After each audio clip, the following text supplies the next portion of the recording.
এই মুহূর্তে সবচাইতে বড় খবর, নতুন বছরের শুরুতেই দর্শক বন্ধুদেরকে জানিয়ে রাখি, বিধানসভার বিরোধী দলনেতা শুভেন্দু অধিকারী লাল ঝান্ডার কর্মী এবং সিপিআইএমের সমর্থকদেরকে বললেন ভোট নষ্ট করবেন না। কেননা কি বলছেন এই ভিডিওটা দেখুন, তারপরে আসবো প্রতিবেদন। দেখুন, করুন না লাল ঝান্ডা। আমরা এলে আপনারা পঞ্চায়েতে লড়তে পারবেন, আমরা এলে পুরসভায় আপনারা লড়বেন, আমরা নমিনেশন আটকাবো না, আমরা বাধা দেব না, সব জায়গায় আমরা নেব না, গণতন্ত্র থাকবে, সবাই লড়বেন, একজন জিতবেন অন্যরা হারবেন।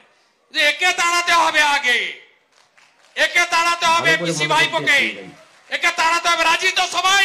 রাজি তো সবাই? জয় জয় শ্রীরাম, জয় জয় শ্রীরাম। আপনারা শুনতে পেলেন দর্শক বন্ধুগণ, সিপিএমকে বললেন যে তৃণমূলকে হারাতে বিজেপিকে যাতে ভোটটা দেওয়া হয় তাই স্পষ্টভাবে, আর বিজেপি পশ্চিমবঙ্গে ক্ষমতায় এলে নমিনেশন অর্থাৎ মনোনয়ন দাখিল করতে পারবে, কোনো রকমের বাধা দেওয়া হবে না, গণতন্ত্রে হার জিত হবে। কিন্তু এই রাজ্যের শাসক দল তৃণমূলকে হারানোর টার্গেট নিয়ে বামেদের সমর্থন চাইলেন বিরোধী দলনেতা শুভেন্দু অধিকারী। তাহলে কি বিজেপি ও সিপিআইএম যদি কিনা বঙ্গের ভোটটা একজোট হয়ে তৃণমূলকে, সমস্ত রাজনৈতিক দল, শাসক দল তৃণমূলকে কি হারাতে পারবে?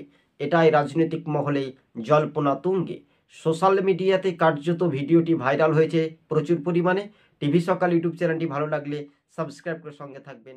ধন্যবাদ।